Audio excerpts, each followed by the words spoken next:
पुढची आणखीन एक महत्त्वाची मोठी बातमी। फलटणमधील पोलीस स्टेशन कोण हाताळत आहे असा आरोप, गंभीर स्वरूपाचा आरोप सुषमा अंधारे यांनी माजी खासदार रणजित नाईक निंबाळकर यांच्यावर केलेला आहे। एक व्हिडिओ दाखवला सुषमा अंधारेंनी, पत्रकार परिषद घेतलेली होती आणि यानंतर त्यांनी हे अत्यंत गंभीर स्वरूपाचे आरोप केले।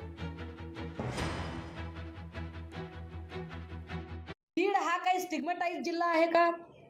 बीड मध्ये माणसं राहत नाहीत का? बीड मधल्या माणसांना काळीज नाहीये का? आणि जर बीड मधला माणसांना काळीज नसेल आणि बीड स्टिग्मॅटाइज असेल, बीडला जर तुम्ही डाग लावणार असाल आणि बीडचं पोलीस स्टेशन राजकीय लोक हाताळत आहेत तसं सांगत असाल, तर फलटण मधलं पोलीस स्टेशन कोण हाताळतो? फलटण मधल्या पोलीस स्टेशनला सतत गैरवापर करून कोण चुकीचे गुन्हे टाकतं? लोकशाही मराठी ऐका, पहा, जागरूक रहा।